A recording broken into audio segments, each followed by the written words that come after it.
Hello, and you're very welcome to Tap 151, covering the fourth day of the Cheltenham Festival. We've gone through 21 races, and I don't think we've unanimously agreed on one race, which is probably a new record for us, but I suppose it is what it is. It's the year that's in it, I suppose, lads. Dec, I'm going to bring it to you nice and early because I believe you have a giveaway for one of our listeners. Maybe a little competition per se, if you can like, share, and subscribe, maybe on this video. And go ahead. Yeah, look, we've a ticket to give away for the Thursday for Cheltenham. I'm not sure where it's for, but it's free. So we'll be giving it away. There'll be more details. We'll put a tweet out and we'll have to think of a way you can win it. But it's there anyway. So spread the word, get people to watch us, and some lucky person can win the ticket and come and buy us a point then. Sounds good. I have Henry de Bromhead pick up a load of winners there on the Thursday. Right, I'm going to get straight into this then. The Triumph Hurdle is going to start us off. Yeah, straight into it then, lads. So the Triumph Hurdle then at 120. Quite an open race, obviously, since we lost Narciso Haas there a week or two ago. Proactive is now your 3-1 favourite after beating Macho Man at Fairyhouse 2 from 2 over hurdles with Willie Mullins now, JP McManus. Selma Davari second in the Spring Juvenile Hurdle, around a similar enough price. And then the one I really fancy, Manila Study, around 7-1. Son of Study, a man who I thought was extremely impressive, beating Winston Jr. at Cheltenham, who looks like a nice horse as well. I know One Horse Town didn't really run too well in the Adonis, but at least Winston Jr.'s gone and won at Ascot there in January. Wouldn't be without a chance in the Fred Winter should they go that way. He would be my selection here, Manila Study. Luke, I'm going to come to you first. Who do you fancy in the Triumph Hurdle? As you were mentioning, like with Narciso Haas, so it's really like opened up the race. Proactive is favourite. He kind of got to run the race in Fairyhouse, I thought, that day when he bet Mancho Man. I'd probably just be siding with the runner up from that occasion. He'd finished second and he'd won in France before that, beating Feel Good, and the Donnellys bought the first two that day. Feel Good packed up first time up for Nicky Henderson. I'm not sure he's a certain runner, but Macho Man, I thought, with Proactive getting to run the race out in front that day, like he looked like he was coming there to challenge, coming to the last, and Proactive just pulled away after the last. It was more so first run, I thought, on the day. Macho Man is sitting around 8-1, whereas Proactive is around 3-1, 7-2. I'd be happy enough to take the chance on him. Like Salma Davari was obviously ran a very good race at DRF behind Narciso Haas, but she was kind of ridden to run a good race at the same time, would be my argument against her. Like I'd see her needing a lot of things to go right. She looked like a flighty type that Cheltenham, Buzzy, I could see her being on Gold Cup Day. I could see her maybe going over the top beforehand. So I'd just be with Macho Man there. He's around 8-1. I could see him at least being in the place, if not winning this. That's a really interesting point, because I know we covered that race at Fairyhouse, Dec, and we were talking a lot about Proactive and Macho Man. But we said Macho Man will win because the Donnellys don't miss. Yeah, exactly. Are you still of that opinion? Luke made the opinion that Proactive may go first run. I can see that.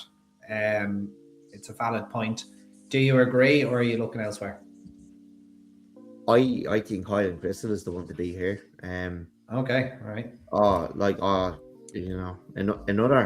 Another filly I'm in love with. Straight from 3 over hurdles. Like she won one of it might have been the second Academy hurdle ran. She won it by, I don't know, whatever the distance. She's very tough. Like she got the job done, giving way at Nice in the rated novice hurdle for 4-year-olds. She's so tough. Like I love all the attributes she has. I think she's gonna be very, very tough to beat here. 21. She's 21. She's definitely going there. Yeah, it's making the price is making me think, is she a runner? But like I know she's definitely going there. Monch 2's going to Aintree. Yeah, so yeah, like that's what I was saying. Could she run in the Fred Winter? I'd back her whatever race she runs in. I want to back Jocelyn Comrade, so I hope she comes here. But I think she'd win whatever race she runs in. Okay, right. Yeah, Charm de Fro or Charm de Fru is one that probably needs to be looked at as well. 4-year-old filly was impressive at Thurles under Paul Townend. She made a quite a pleasing debut. The one that there's been quite a bit of money for is Mon Crusade. He made a desperate mistake at Nice behind Kai Long when he was Evans' favourite. He was a bumper winner in France in Nancy before transferring to Willie Mullins. Like, the mistake he made at the second last was desperate, and the ground was so bad that day. The fact that he plugged on and didn't fall out at the back of the telly suggests that he's a very nice horse. Probably a big ask on a second hurdle start to go and win the Triumph Hurdle, but like, you wouldn't think bet against Willie Mullins being able to do that. Manila Academy, another one for Willie, who won an Academy hurdle for John Allen. Be interesting to see if he runs. Going through the rest of the field, it is a tough race to kind of get a grip of. Like, Willie Mullins is coming in here with 7 or 8 horses that have just ones beside their name and have only turned up once over hurdles. Like, and because of Poneros last year, the bookies aren't going to take any chances, but there's a very good chance Willie just finds something from down the back of the couch to win a Triumph Hurdle this year again, and it could start becoming the norm. You just wouldn't know with what's going on down there in Close Sutton, but I am going to take a chance on Manila Study. I thought he was extremely impressive last time out in that trial at Cheltenham in December. I think the sire is making himself into a decent source of hurdle winners, Study of Man, and I'll take a chance on him there. It's Highland Crystal then for Dec, and it is Macho Man for Luke. We're moving on to the 2 o'clock, the William Hill County Hurdle Premier Handicap. Obviously, the betting tax wasn't enough for William Hill to lose this sponsor, so it stays the same. Dec, I'll come to you first for the 2 mile handicap. One of my favourite handicaps of the year. I love a good 2 mile handicap hurdle. I love the Liffey. I love the Imperial Cup races like that. The County Hurdle, I do really like a good 2 mile handicap hurdle. Even that one at Ferry House that Attaboy Charlie should have won. I've always been a fan of those 2 mile handicap hurdles. Dec, who are you coming to in the County Hurdle? Well, the winner of the Liffey is in here, and he's definitely a horse on an upward curve. It's Bones on Fire, and he's sure to run well again. And he was 3rd here in October. He's won his last 2 off 132 and 140 Irish marks. He's in here off 153. I'm not sure what the revised Irish mark is, but I'll let you know now. Yeah. 148, so he's after getting £5. He wanted the harsher trade ones, but he is only 6. He is only 6, and he's a potential Grade 1 performer, I think, in the future. Hello Neighbours in here as well. He is short of 6th in the Triumph, 17 lengths, 7th in the Liffey. It's not enough for me, but he is short, and like, there's a bit of confidence behind him. But I couldn't see him reversing form with Bones on Fire. I do really like Bones on Fire, but in saying that, the dogs on the street are barking, and I've got a few texts now, and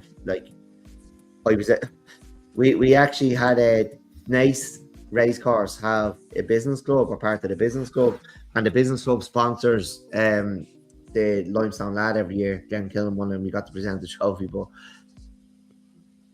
like, I was talking to Sean Crowe from Punchestown after that race, and the first thing he said to me was County Hurdle for Carbo, and it seems to be the talk now. I've heard Paul Townend is the ride, but everyone's talking about it, and when Willie does this, he usually doesn't miss, and Willie hasn't got an awful lot of love from me in the last, on the 4 previews we've done so far. So look, history will tell you he probably just goes and wins this. Yeah, Stormheart, Absurd, Anzadam, all at the top of the weights. Carbo in there off 150. He has plenty of darts to throw. One of the he wasn't beaten far by Glenn Killen in the Limestone Lad. And a razor fit Glenn Killen as well. Yeah. Like, he ran in the Supreme He was third at Aintree. He was third at Punchestown, both grade ones. That's 3 grade ones in 3 months. And then he was off until that run at Nice where he's beaten the length by Glenkillen. Lovely little pipe opener. I really, really like Bounds on Fire, but the word seems to be out anyway because everyone's talking about it. And it did look that way when he crossed the line now. He screamed County Hurdle when he crossed the line in second at Nice. Yeah, Willie Mullins has brought horses along to win County Hurdles. It's probably the race he's most prolific at. Well, the most prolific race at Cheltenham handicap wise. Is probably the County Hurdle. Maybe the Martin Pike, but like obviously it's none of the chases. Like you've got, he's had the 1, 2, 3 in it before. Like I remember, I backed Aramon in it, and he only got done by what was it?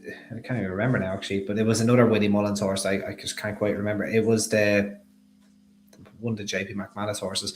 Anyway, and he's obviously had it was San Ra. It was San Ra. And he's obviously had State Man go and win it. Wicklow Brave has won it. Arctic Fire has won it. Yeah, he's some record in the race, and if they're up the top of the weights, weight almost doesn't matter in some of the cases with Willie Mullins. Yeah, you've nearly convinced me there with Carbo Dec. I'm definitely going to back him. And yeah, he is probably the worst kept secret at the moment, but still around 10-1 backable price. I would give a chance to Celtic Dino, who I think is going to go here over the Coral Cup. He beat Alexia Chepstow in the Welsh Champion Hurdle, was then 2.5 lengths behind Woodhoo at Ascot, trying to give her the mare's allowance of £7, and then I was a little bit disappointed by him behind Sergino, to be honest, in the Christmas Hurdle. He was beating about 10 lengths. He was definitely going as fast as he wanted, but if you have the likes of Sergino, if you're chasing like the likes of Sergino and Golden Ace around Kempton, which is a really specialist track, I'm not going to hold many horses. Actually, I'm not going to hold any horse, to be honest, or blame any horse for a run like that. He's in here off 147. I'd have given him a sporting chance in the Champion Hurdle because, as I said on this podcast, and you said it as well, Dec, when the ground is quick at Kempton at Christmas in those high-class races, it's as specialist as you can get.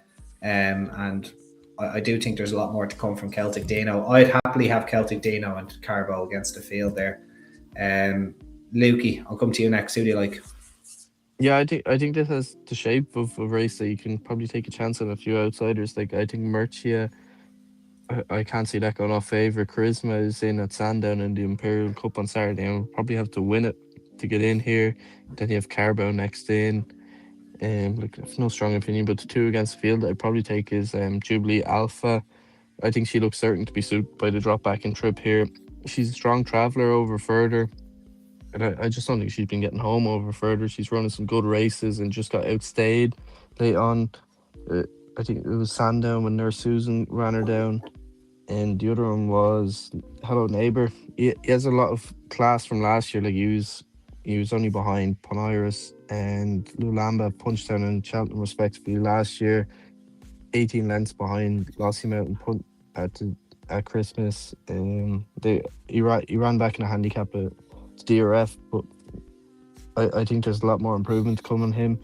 He's running off 148. It's a big ass for a 5-year-old, but I think if there's a race for him, I think this race will set up nicely for him. I'd probably play those 2 against the field. Right, I would say, sorry. There. Sorry, go on. No, go on. No, I wasn't going to say. I was just going to say that's Hello Neighbour and who? Jubilee Alpha. Jubilee Alpha. Go on, Dec. No, I was just I'm okay when he was lecturing me about not to be overly hard there on no, it doesn't matter. Go on. On the DRF runners, was it? Yeah, I know it's fine. All good. No, we carry on. The 240 is the Mrs. Paddy Power Mare's Chase, registered as the Libertine Mare's Chase. We nearly had to look her up by the time we were doing this race. I think she won a top one chase for the Wadey Cones. Not a race I've always had the most interest in now, to be honest with you lads. Spindleberry completely blotted her copybook in the Irish Gold Cup. I don't know if she gave her a running, but if if she was to return to what she showed prior to that, I'd have her every day of the week to beat Dino Blue. I couldn't have Panic Attack. I think only by night's a 2-miler. Diva Luna's a nice mare, but I'm not sure if she's up to this. And I think they're going back hurdling. I think I heard with Jade DeGruzier. I could be making it up, but I don't think I heard that as well, yeah. Yeah, so I'm not sure whether I heard off you now or it could have been. But anyway, I think I'm ready to take a chance on Spindleberry, especially if Paul Townend's up on her deck. What do you think? She ran in the Irish Gold Cup, and I really, really fancied her. She didn't go with furlong though, did she? Like she was beaten early. She didn't go a yard, and ground that we thought she would handle. She handled before. She won a Grade 1 on heavy ground at Fairy House. Like the day after a postponed meeting, the day after they been the meeting for, when Peter left the taps on that day. The ground was lovely. Went to bed with the taps on. She didn't handle it, and I don't know whether it was the gallop and the big field and the gallop they went, and I think that was too much of a test. I think they went a silly gallop, and I think it was a funny race. I think you can rip it up and put it in the bin, but I would be wary of anything coming out of it now that ran hard, and she was probably flat to the boards the whole way. I do like David Luna here, Andy. She does have a bit to find on ratings, but she's 2 from 2 over fences. She looks like a mare who's improved her fences. She was third in the Don Run last year. She carries 11 stone 2, so she's getting either she's getting £3 or £5 from some of them. I think she's a right chance here. She's a lovely mare, and she's going under the radar a bit, and I can see her springing a surprise here. All right, Diva Luna. She is an 8-1 chance at the moment, but yeah, getting the weight does definitely give her a chance.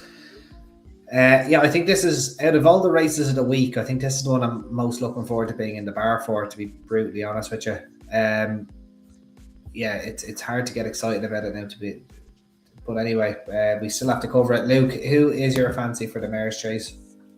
Yeah, like as you said about Spindleberry, she blotted her copybook last day, and she also has to give away weight all around here, so I'd be happy enough to take her on. I just think Dino Blue, it's hard to get away from her. She was very impressive at Nace the last day. Like, they went no gallop, but the way that she pulled away from the bioluminescence and the other JP horse in third, she was very good. She won on Tap National Day in Fairy House, beating She Could Be Anything by 7 lengths. She would have been a lot closer to Bound of 50 in Navan earlier in the season. Only first she took one of the fences with her down the back straight. Like she was very good in the race last year, and went on to Punchdown and won by a street, beating Allegory Devassi. I just think she's the most solid of these, and she's the one that you can rely on to turn up and run a race. Now she is priced accordingly, but I'd be happy enough to throw her into a few multiples there, around 6 to 4. All right, okay. So Dino Blue down for Lukey. Right, I suppose the less said about that Mare's Chase, the better. It's just, and it's in the middle of the card though. Like, I suppose it's nice if you need to go to the jacks or you need to get a point. I suppose it was. I liked where it was. It was kind of. It was a cool down after the Gold Cup, wasn't it? Yeah, it was kind of easing you out, Yeah. Right, time to pack your bags. Last orders. I'm not sure how I feel about it, where it is, and we were talking. Well, I was talking to Spindleberry up for Gold Cup earlier on in the year, and he always said she could come here. Now she's coming here, probably on the back of that performance, but she could have come here either way, What price would Spindleberry be if she didn't run the Irish Gold Cup? Or would she be similar? Would you have Dino Blue favoured ahead of her? Let's say that run didn't happen. I know we're getting into hypotheticals. I wouldn't, but maybe Dino Blue would have been shorter, but I would have been all over Spindleberry. If Spindleberry didn't run in the Irish Gold Cup, but she did run. Because what probably would have happened is we would have been sitting here giving out saying she should be in the Gold Cup, and we would have probably had the wife and kids in her. I don't know what to think about that, whether she just couldn't go with them. Because she won that Grade 1. Look, she was a novice, and I thought the world of her. And you should always forgive them one run. That's, we kind of preach that around here. Yeah, absolutely. Yeah. Forgive them the one run, and you get your money back on them. But when it's a first real test on open company, it may be signs that they're just not up to it. And I think they went a silly gallop in that race. And she just couldn't go with them. Whereas some of them could, and they might just be failing it for a while and they'll be back. She just wasn't up to the task in ground. But she's a mare then. Like, you know what mares are like? They're a bunch of elbows. Like, you know what I mean? So you have to be prepared to forgive them as well. Like, they never forgive you now, but you have to be prepared to forgive them. Nothing, and just before we leave it, nothing on Calaconti, lads, no? No, I told you Diva Luna was going to win, and Andy, like, what? Yeah. No, I just thought, because I know you both liked her. That's just, thought she'd get some sort of mention. But no, that's fine. Diva Luna and Dina Blue and Spindleberry for myself. Right, on to the Albert Bartlett Novices Hurdle, grade 1 over 3 miles, registered as the Spa Novices Hurdle. I don't think we'll ever hear it called that, but anyway. Still, obviously, working without declarations here on the 4th of March. So your favourite at the moment is still probably Dr. Steinberg, although there was something, I heard something, I think, I don't know if it's the Sport Life or something, that Paul Townend wasn't going to ride him. I think it was Espresso Milan was supposed to be his ride, which kind of opened a can of worms regarding Dr. Steinberg possibly going to the Baring Bingham. Although with that said, Espresso Milan is 3-1 and Dr. Steinberg is your 3-1 favourite. He was fairly hard on himself, I thought, at the Dublin Racing Festival. Like, I don't know if you'd want to be stepping him up 2 furlongs in trip, but at the same time, I wouldn't be, jumping over people to back him for a Baring Bingham deck. So I'll start with Dr. Steinberg. What are your thoughts on him? What are your thoughts on the Nathaniel Lacey, and who do you like in the race? Well, you never would have thought that Dr. Dino would have got the trip at Leopardstown. You never would have thought he would have tanked around, and like, he over-travelled for sure. Yeah, and like, still got home well. A Bingham might suit him. The pace of a Bingham might suit him, but he did stay well. But this race, it's weird, isn't it? Yeah, it's not just a 3-mile novice hurdle. It's like there's something extra to this, isn't it? Like, you should, like, if we were to get rid of races, you could get rid of. I don't want to say you get rid of this race and you make the Turners 2 mile 6, like the race at throw it on the new course, and throw it on the new course, or even 2 mile 6, 2 mile 6 on the new course, because this race on the new course for novice hurdlers is such a hard test, and you can be too classy to get home in this. You can do too much, and he strikes me as one who's going to be like No More Heroes and Death Duty. Was he one of them? Like, like travels like a travelly thing and just won't get home in this race. Yeah. There's that long run to the last hurdle, and you fall into a hole when you've done too much. There's 2 I like. Apache Tribe, Noel Kelly's horse. Air winner, wasn't he? An air winner. He was an Old Town winner.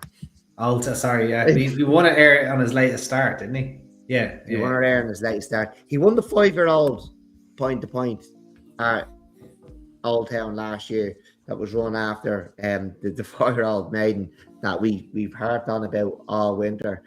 That was only 4 starts ago. He's a bumper winner at Listowel since. He bolted up there. He's probably going to need a bit of cut in the ground. If the rain comes, I think he's a great chance, because I say he's a nice horse now. But the other one I like is Fruit de Mer. He ran well at Naas, staying on to pick up third in the Slaney hurdle behind I'd Sort That and Sortudo. He stayed on to cost switch from Diesel to Black Type. He looked good over 2 miles, 3 furlongs in his maiden at Naas, and he's the sort of horse now that I think would relish this kind of race. Bit slow, a bit lazy, saving a bit for himself the whole way around, and would just keep slowly finding, not getting there too quick, and just get to the last and give yourself some sort of chance. And if you can stay, you'll win the race. Right. So if the rain came, he probably won't run if it's not going to be soft. Apache Tribe. If it came, he'd become of interest. But I do like Fruit the Mare here to continue Henry's good form into the Friday, Andy.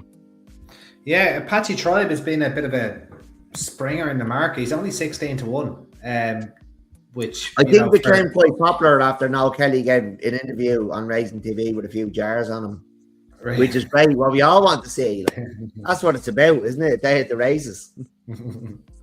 I do like Noel Kelly as a trainer as well. I think he does well with staying hurdlers and even staying chasers. And like Noel Kelly's to travel wherever he goes in Ireland. Like, I mean, he trains up. I think he's in Matterfeld. He's up the north, yeah. Yeah, he's in Matterfeld, I think. So there's nowhere close to him. As close as literally, yeah. He sent him on the boat. Yeah, it is. Yeah, be back by dinner, love. Like credit to him, you know. Yeah, absolutely. You should get him on the show. No, I actually watched back his runs when I saw the money come from. He's definitely a nice horse, and you couldn't rule him out with any degree of certainty. Especially it was a bit of a golden day at Old Town that day, and also really enjoyed my time. Sorry that I forgot to tell you, we might do a little something with Old Town next year, actually leading up to we might do a little something with Old Town next year leading up to their meeting in February. Cool. I've spoken to one of the lads from there since Luke wasn't there this year and I was there this year, but like in 2024 we've seen some serious horses, myself and Luke, and like it's a great day out, and you can get there, and support it, because it's could be probably the best point-to-point track we have in the country, and it's quite unique. They have a shoot to finish like Cheltenham does, and it's a nice day out, and you're still in Dublin. You're still in Dublin, just about, but you're still in Dublin. Yeah, very good. Yeah, cool. Thanks for that, Dec. Really competitive Albert Bartlett here, Luke. Are you with Dr. Steinberg, or are you looking down the field? At the prices, I'd probably just be against him, as you're saying. Like he was plenty chewy, Leopardstown the last day, over 2.6. He's an extra bit of yardage to go this day, but I'd say he has plenty of class at the same time. But at 3-1, I'd probably be happy enough to take him on. The Devil, he kind of he was good at Doncaster, but he probably benefited from the lads getting racing there about a mile out from home. They went 30. They were 32 kilometers an hour. 32 miles an hour down to like the second hurdle that day. In the international hurdle, they were cantering around. It was insane. Yeah, it suited one to be close, and then obviously he did do very well in the end. But I'd worry that race might just have flattered him a bit. The one that I actually like is the one that Dec mentioned there, Apache Tribe. He doesn't have your typical profile of an Albert Bartlett winner, but he, going back to Old Town last year, he won his point. He's betting a Galway bumper off the back of that, but he made no mistake at Listowel. He hacked up over 2.5 miles. He's very good off a break at Ayr the last day, and I think, as Dec was kind of saying there, Noel Kelly was celebrating before the race even was off, and he went and duly obliged. He's going to be double figure price there, and he's kind of horse that I'd take a chance on here. Right, Apache 2 for Apache Tribe. I didn't see that coming now. Yeah, you went in that Old Town. No, it wasn't at Old Town. He obviously left a mark on you guys. What'd you stay at Old Town now? Whew. Yeah, and it doesn't stay at Old Town now. That's you tell the world. What you say at Old Town is for sale. Is that the way the saying goes? Is it?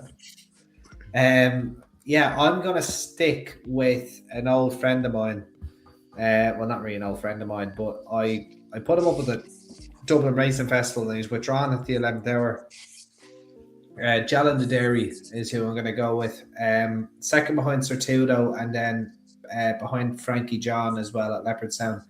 I'm not sure this horse wants to be in front for a whole massive period of time. And I say that despite him making all the running and winning by half the length of the straight at Naas last time out, but he was 10-1 on to win that day, and I don't think he did anything other than just canter around. He is a very, very nice horse. Obviously went off champion bumper favourite last year. I don't think we've seen the best of him. I think he is a stayer. At around 20 or 25-1, plenty of class there. I would be willing to take a chance on Jalin the Dairy. I was almost nearly going to pivot because I did watch Apache Tribe's runs and I was impressed by them. I was nearly going to pivot when Luke said it just so we'd have a nap at the top, but I couldn't in my right mind do it. It just wouldn't be fair for listeners. So he is definitely one that you should consider, but it is Jalan Dairy for me in the Albert Bartlett. The main event then, lads, next is obviously the Cheltenham Gold Cup. One of the most open renewals I can remember for a long time.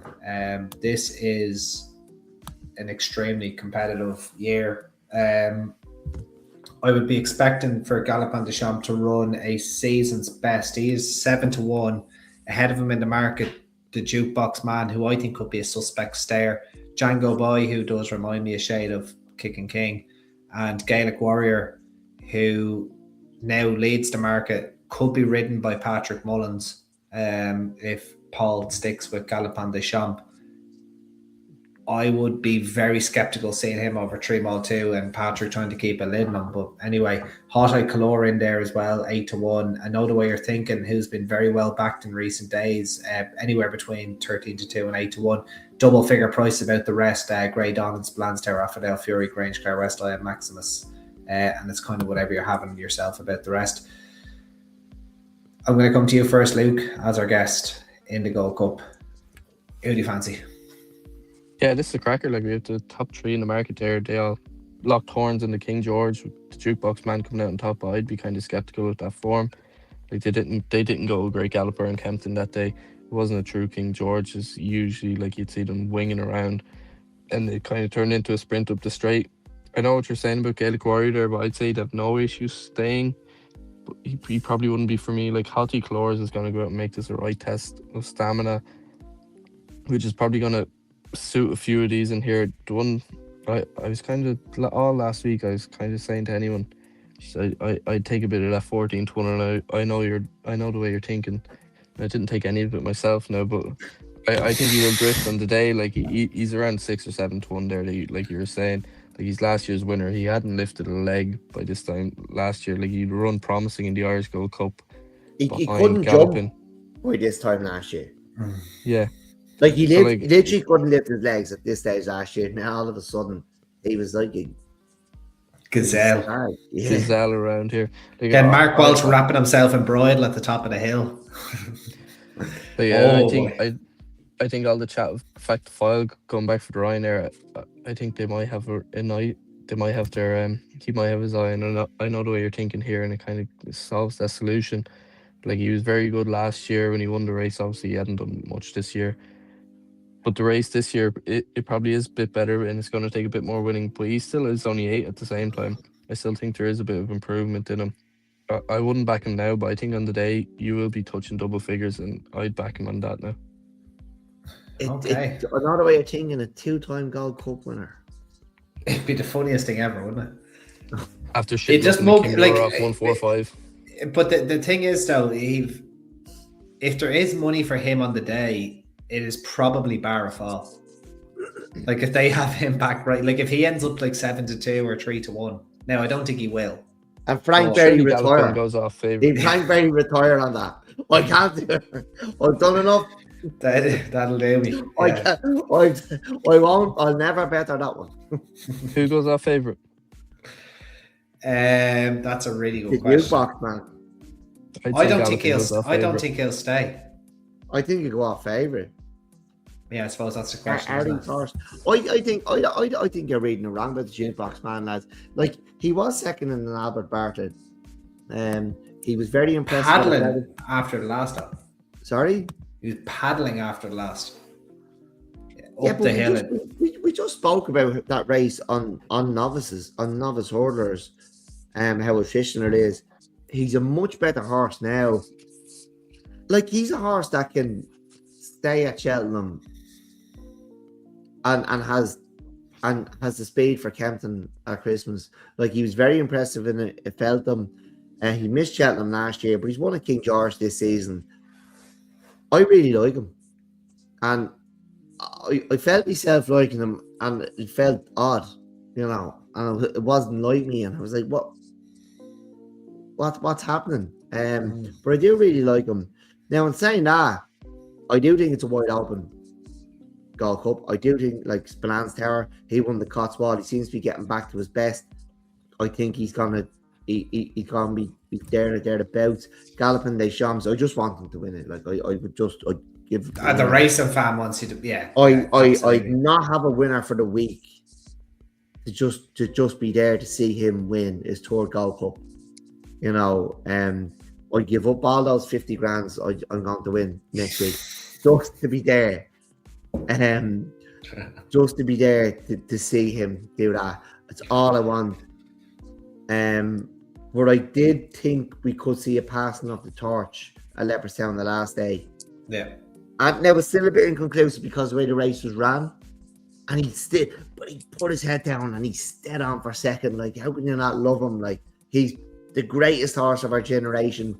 He's one of the greatest horses ever.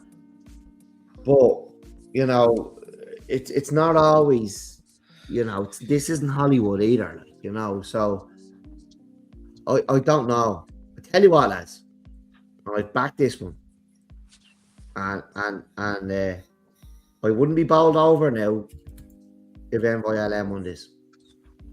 I gave it away, didn't I? Yeah, they're honored in the last show. You talked to me, yeah, but you never know. People might. I gave it away. I wouldn't be bowled over at all. And it is. It's the perfect advertisement for getting rid of the Ryanair, isn't it? It is, yeah. They are. Get rid of the Ryanair because this fella could have been going out with 4 Gold Cups. This fella could have won a champion chase and the Gold Cup, like, you know. At least he tried a champion chase, though. Envoi Allen, did he? He did. He was third in one, wasn't he? He was second. Wasn't he? Oh, was he? Yeah.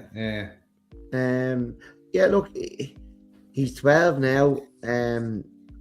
He won at Down Royal this season again. He done that thing he does at Down Royal. He's been put away. He's trained for this. You know, Henry had 2 winners today. Andy reckons he's gone through the card on Thursday. Henry's even handicapping horses these days. I would not be surprised at all if Envoi Allen won this, and it would be great to see. If Galopin wasn't going to win it, he's the horse you want to see win it, because he came along and kind of gave racing a bit of a shock, and we were a little bit like, and it was around the time Andy did the USO was starting, and we were a little bit, is this the closest we'll see to Arkle? Is this fella? He gave a big weight carrying performance one day, over 2 miles in a handicap, I think, Andy. He do you remember that? Envoi Allen?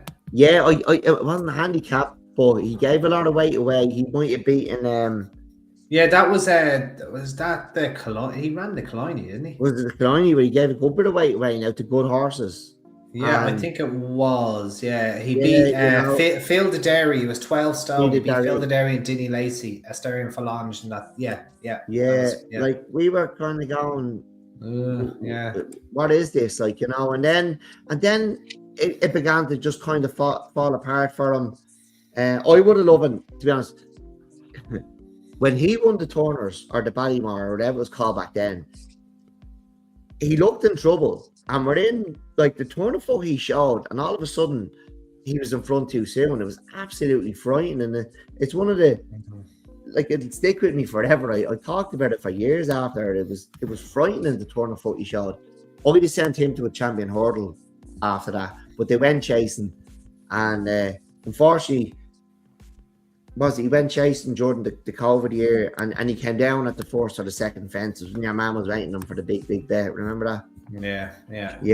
Like, it was just unfortunate. Then he kind of lost his way.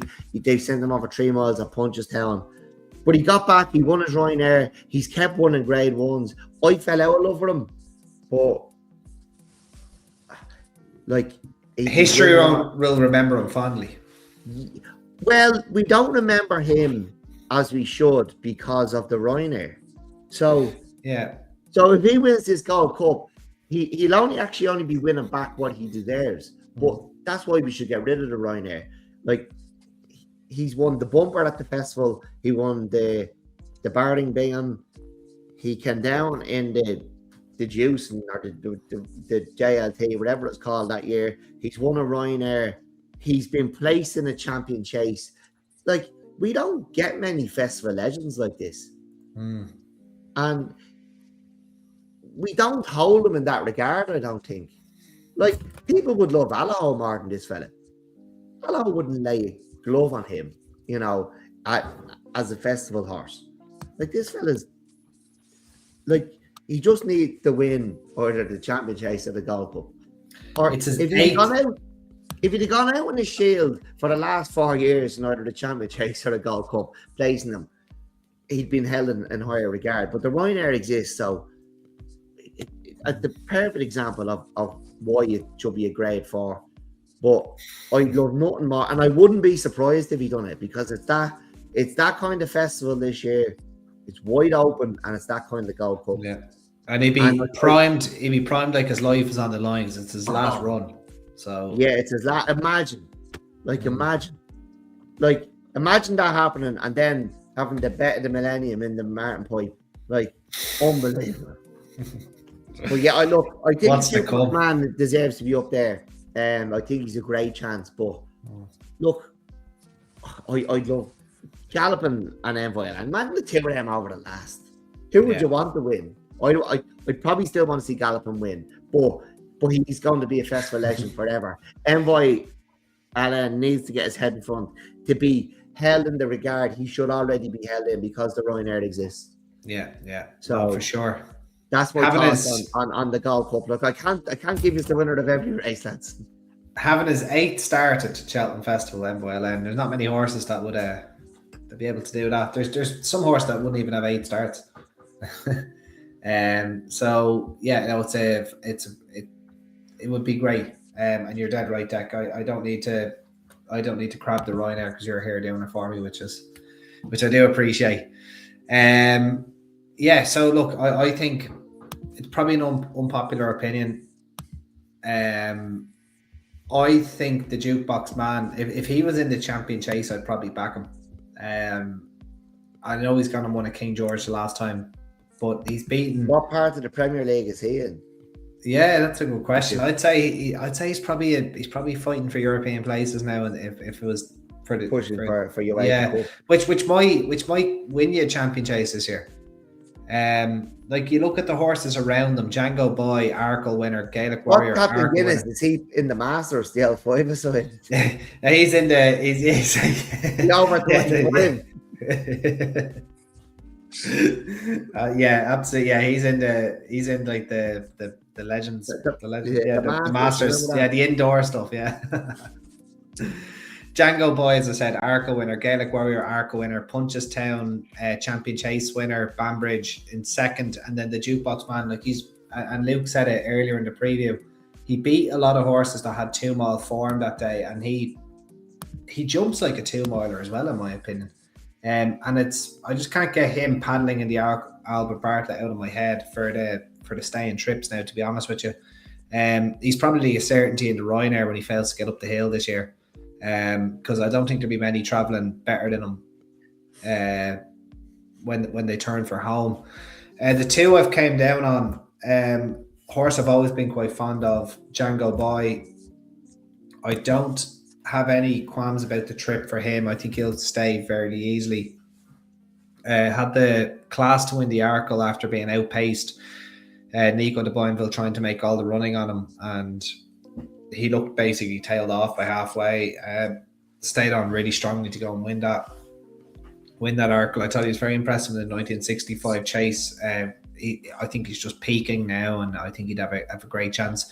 So I'll be backing him, and I'll also obviously be backing Spillane Tower, who it looks like he's had the season kind of tailored around this race. Jimmy Mangan, who I still think most people on the internet owe that man an apology. Like, he was getting awful abuse saying he'd messed the horse up after the Brown Lad and that conditions hurdle at Punchestown. Although he looked like a different horse in the Cotswold chase. I know he was getting weight off the protagonist, but Jack Kennedy didn't really ask him to do much. And anybody that's listened to this podcast, and I'm sure Dec and Luke... I disagree with you. I don't think anyone owes him an apology for having that opinion, because I think was absolutely a nuts campaign. And as he proved in the Cotswold, he should have just been running in chases because that's what he's good at. And he was beating off the mark. He was beating off in the Brown Lad. Like it, we know he's a better chaser than the hurdler. Like where could we be if he had gone down the chase route? And he probably could have picked up a grade 1 chase by now. Potentially, yeah. The ground was too quick at Down Royal though, so it depends where you send them. You're not going to send them to Haydock because that's a graveyard. I suppose they could have ran him in the Savills Chase. I suppose. Like we bottomless ground in the Irish Gold Cup. Like you could have ran him in the Savills. I don't think even if he wins the Gold Cup, I'm not going to say that was a master plan. I don't think it was. He was beating out the back of the telly in the Brown Lad. Like that's not that's what the plan was. We're not handicapping them here. He was 6-5 favourite that day, so obviously there was something was not right about him, but I wouldn't. Yeah, he's not. He's not as good a hurdler as he's a chaser. That's been definitely proven this season. He almost hurdles fences the way he jumps. And look, I think Jack Kennedy never really asked him a question. You lads have seen him plenty of times. He's not a flashy horse. Like he won't go and win 7, 8, 9, 10 lengths. Like he'll only do what he has to do. And if he's in front after the last, I think it will take a good one to get by him now. Or if he's challenging, Jack gonna ride him. I think he will. Yeah. You look through the field now. Like he was good the last day. I was very impressed with him now. Yeah, he didn't have travel in that race now, especially after hitting the fourth last. But you could call it a long way out. Like you could, yeah. No, you absolutely could. I think Jack Kennedy will ride him. It'll be him or Iron Maximus. And if I was Jack Kennedy, I don't think that's a question. Especially with the age Iron Maximus is now. If it was 2 or 3 years ago, Iron Maximus would have been a lovely ride in this race, but might be a year too late for him. I'm going to be with Spillans Tower, and I'm going to take Django Boy as well. Dec, you did give a good shout to the jukebox man, but you are sticking with Envoi Allen. I kind of just waffled along about Galopin Des Champs and Envoi Allen. I really kind of failed to name my colours to the mast there, but I wouldn't be surprised if Envoi Allen won. That sort of festivals, that sort of Gold Cup. I'd love to see Galopin Des Champs win. I think Jukebox Man possessed you up there. I'm struggling to really go, look, this thing won't be beat. But I have backed Envoi Allen anti-post. Very good. Envoi Allen then for Dec. And Luke, you're waiting for a price, and I know the way you're thinking. Hopefully, is it? Yeah, that's the one. Cool. Right. Well, I'll stick with you, Luke, for the Princess Royal Challenge Cup Open Hunter Chase. Whoever Princess Royal is. Train a quarter miles over the Gold Cup course and distance for the amateurs. Who do you fancy here? This race has kind of killed me over the years now. Winged Leader getting collared by Billoway is one that will long live in the memory now, but I think it might be 4-time lucky for it. It's on the line. Just didn't get there against Wonderwall this year, but he looked more the complete package now at Down Royal when beating Will It Go Ahead and a few others here that are likely to reoppose. Obviously Wonderwall sets the standard. It's on the line. I was betting a point last day, but it's just reading the in-running comments there, and he had to make his own running. I think that's the last thing this horse wants to be, is in front, making his own running. He can be a bit leery and look around the place, so I put a line through being bet by a former inmate or former JP of horse, an Excelio Dio, who's in training in England, I believe, wasn't he, in the JP colours? He won in Harry Fry that trained him, was it? Might be. You won a big. You didn't go to the mass, Lukey, much when you were younger, did you? Why? That sounds like a waste of time. Isn't that a hymn or something? Isn't it? Sure, you give us a verse there, will you? I didn't know. Sure, I've no religion. Winners is my religion. But yeah, no, him and Declan, Derek O'Connor, that'd be the one for me. Yeah. Only 35 left in the Hunter's Chase at the moment. Is the game gone? Like, this was used to be an instant fill. I And you know. probably have. But the problem is you have horses like you wrapped up in May in here, an 8-year-old, 8 rules runs, 3 from 4 in points. One of them being a 4-year-old point to point in 2022. Ask anything with Conyers Hill behind, bumper winner by 24 lengths when he went to Paul Nichols. Then, like, you have horses like this. And a good man I know, Bill, is involved in the syndicate as well, heading over. I think this. I couldn't believe when he told me, you know, we're going to the Fox Hunters. Like, onto the Fox Hunters. I was like, wrapped up in May. So that thing's in my tracker since I won a point to point.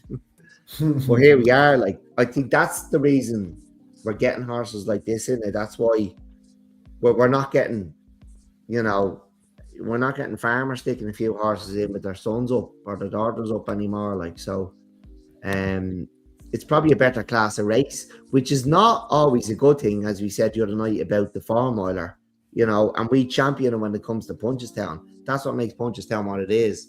And it gives days out to, you know, what's the farm? Is it the farm? What's the Bishop's Court Cup? The Bishop's Court Cup, yeah. The Bishop's Court Cup, you have to own a bit of land. In Clare. Yeah. What?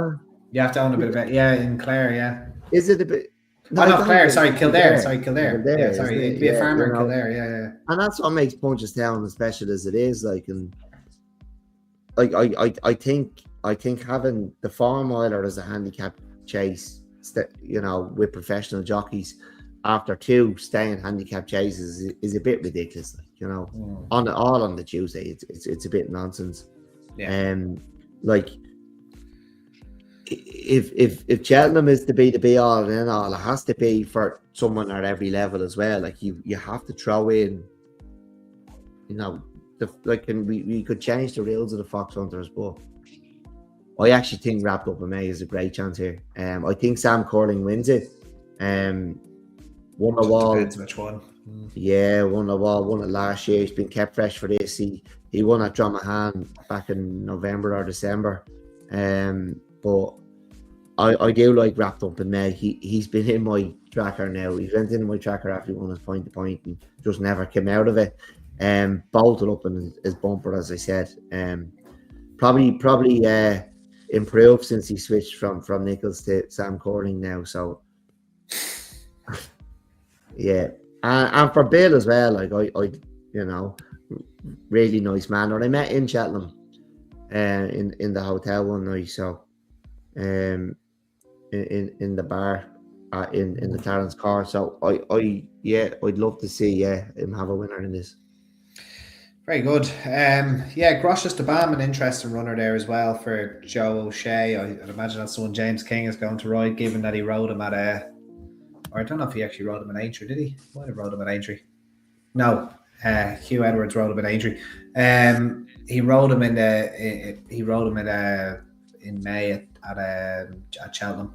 I think that horse, if he stayed 3-2, he'd have a good chance. But I say Aintree is his main aim. My nap of the week, if it was soft, but I don't think it's going to be soft, would have been Cons Rock for Terence O'Brien. Was just behind It's on the Line at Down Royal when last seen on Stevens's Day. Was an easy winner at Fairy House in November time. If the ground turned up soft, I'd say he'd be really hard to beat. I just don't think I don't think he's as effective on decent ground. But if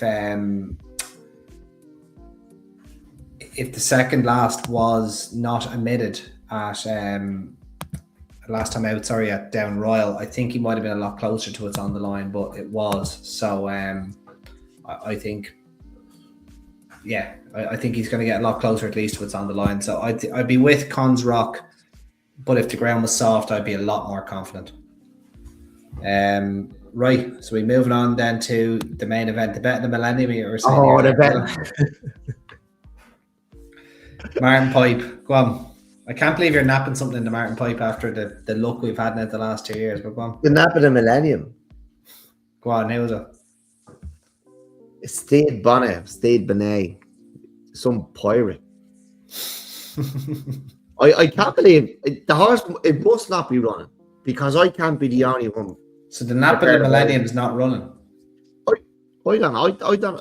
How can I be the only one with a pair of lookers now, a pair of eyes that can see this? But it's 5-year-old bumper winner, 3 from 5 over hurdles, 7 lengths behind Heads Up the last day, when Heads Up beat Lazard the Star. Second to a Punt, who we reckon is the best, the best novice in Britain. We probably won't see again this season, unfortunately. That was out there before Christmas. In here off 133. But one a maiden hurdle on Tap National Day at Tremor. Like, has nobody else got a pair of eyes? This is, I can't believe this has happened. This kind of, I actually backed the Ogie beat at Tremor that day, and I was like, who's this? Then he's gone and won again. I think it's an absolute good thing. This is the bet of the Millennium. Has nobody else? He either not going or he won't get in. We couldn't be this fortunate at the end of the week. There, where you have loads of money and you can go again, or you have no money and we're gonna get it all back. We couldn't be this lucky, could we? No, I haven't had one person mention him, but it's about 20-25 to 1. Yeah. 133. Man, he's getting in, is he? Oh, you get in, no problem, I'd say, yeah. 133 gets you in, no problem whatsoever, yeah. I can't. Find me a horse with form that strong on a better mark. I don't think, well, we'll this know by the end of the week. The festival bet of the Millennium. Okay, right. So the festival bet of the Millennium's Perfect Soleil for Dec. Luke, who do you like? No, what's your column? Sorry, Perfect Soleil. Sorry, I was trying to look at the past 5. Stead Bonnet. Stead Bonnet. I love it. Stead Bonnet. We'll drink to that. As Dec has the winner gone by the post there, sure, I'll take the second and third there and we can have the old try cast up. The first of those be Zandabad for Tony Barton. He looked to turn a corner there early winter and he won 2 on the bounce in England. Now he's well entitled to win the first race at Sedgefield in the handicap, but next time I thought he's impressive in a decent novice race at Newcastle. The handicapper hasn't been too harsh on him. Like, he gave him £2 for that race. And he had a lot of classes staying handicap or on the flat. He went off favourite in Ascot Stakes after finishing second in a Chester Plate back a few years ago. And the other one was Wendrock. I know Andy, you mentioned him in another podcast. Yeah. Maybe for another race, but I think he might show up here because he's probably guaranteed to get in here. He's run some good races this year. Like, he ran well in the Friday Winter last year to finish 6th behind Put Your Hands Together. And he went on to Aintree, ran in the Grade 1 behind Murcia and came back to Fairyhouse and was bet by Blue Lemon. But this year he had decent form behind Talk the Talk in Fairyhouse early season, and then he was an eye-catching 5th first time over the trip at Leopardstown. I think there's a bit more juice in him. Like, the handicapper in England hasn't missed him now. He's given him a few pound. But I thought with one of Gordon's claimers on him, I thought he'd run well there at a decent out price. All right then. So Wendrock for Lukey, and that's where I'm going to. You probably jumped the gun on me there, but I've been liking Wendrock for a festival handicap 2.5 miles for quite a while. I thought the ground was way too testing for him. At Leopardstown, he didn't really raise a gallop, go yard. I think the Martin Pipe is going to look like the ideal race for him. I think Gordon Elliott will have whatever choice of jockey he wants. That's where I'm going to go. Stead Bonnet, Dec, I would imagine, is going to have a decent jockey on him as well, because obviously with the kind of access to jockeys that Gordon has. Yeah. It will ride. James, I would say Harry Williamson, I would imagine, is going to ride. Josh Williamson. Harry. Yeah, Josh Williamson's probably going to ride Wendrock, I would say. Carl Miller could be stepping in, maybe. James Smith. Michael Keneally is an option. I know people are trying to second guess what horse Michael Keneally's going to ride in the Martin Pipe. He's probably not even a top 10 jockey in the Martin Pipe, in my opinion. He's a good jockey, but like there's a lot of jockeys I'd rather have over him. Like, I'd rather have all those lads that we mentioned there. Tiernan Power Roach, I'd rather have him. I think the Gavin Cromwell own Staples, I'd probably rather have him. But yeah, we'll see what happens. Yeah, so that's the end of our Cheltenham Festival previews, lads. Top 148, 149, 150, 151 in the books. Last thing I need to ask you now is your best bets of Friday. Do I want to ask you your best bet of the whole week? I don't know if I'll be putting you on the spot. You can give it if you want, but if not, that's fine.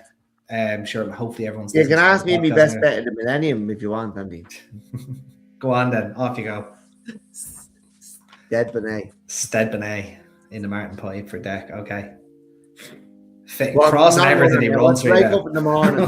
Hardly gone, man. I found a race there that in Perth for him. Very good. What else are you liking on Friday then? What else am I liking? Right, doesn't matter. The Millennium.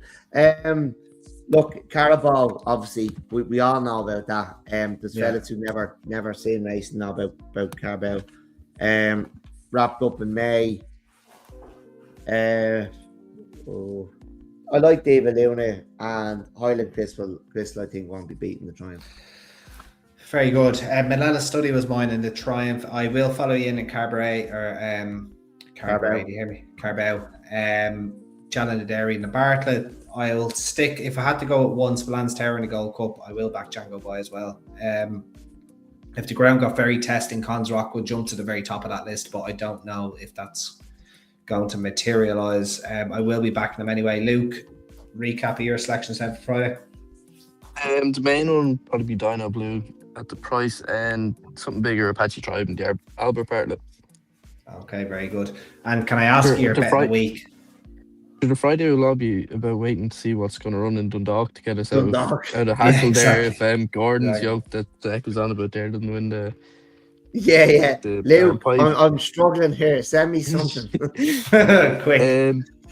If Old School Outlaw turns up in the Mayor's Novice, she'd be my bet of the week. If not, I would probably go with... Let's go in the handicap, let's say. Going through the notes here.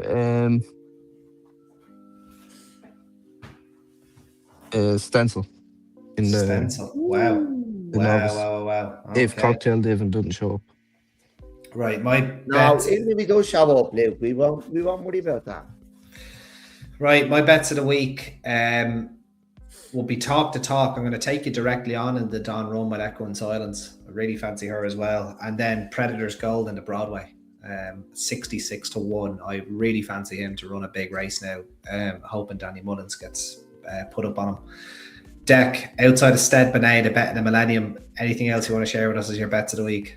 Yeah, look, I did really like K. Dottie in the Broadway. I am a bit nervous now that I'm talking about Cocktail Devon going there.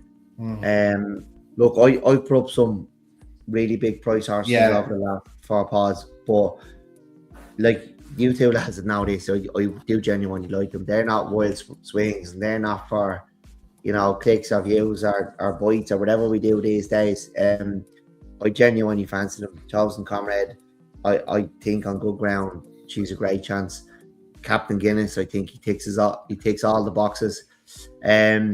Obviously we've a bit of bad news with Heads Up, but I've always liked Blake as well, especially coming back onto good ground. Stencil, obviously, as Luke mentioned. I'm just trying to have it.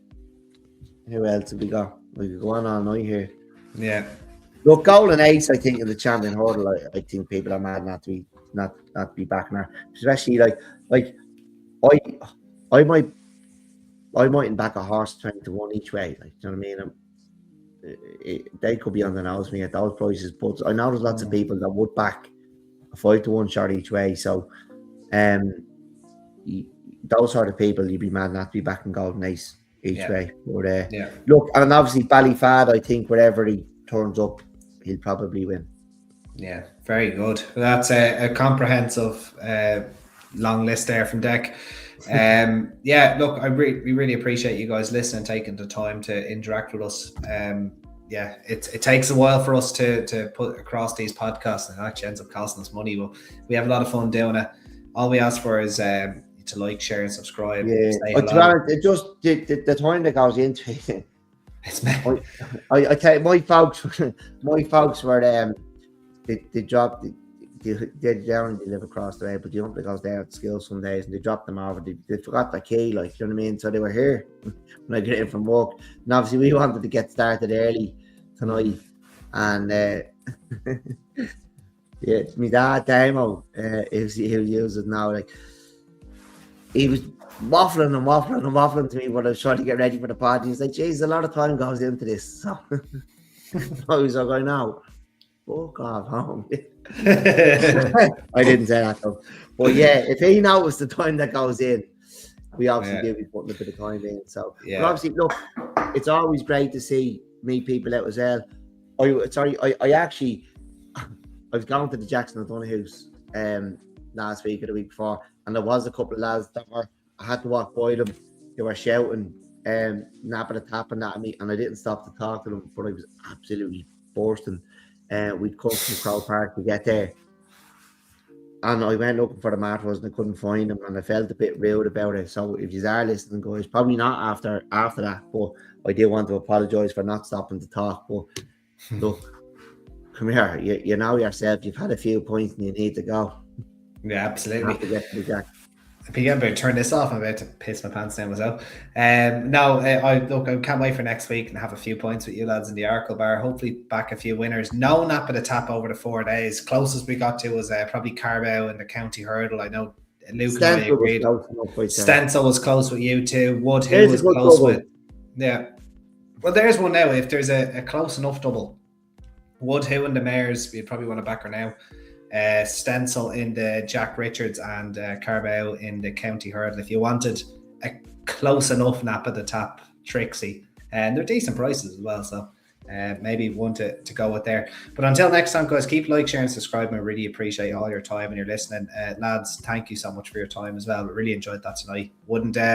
There's no one I'd rather go over Cheltenham with than you, two of you, so all the very best, lads. Cheers, lads. Bye bye.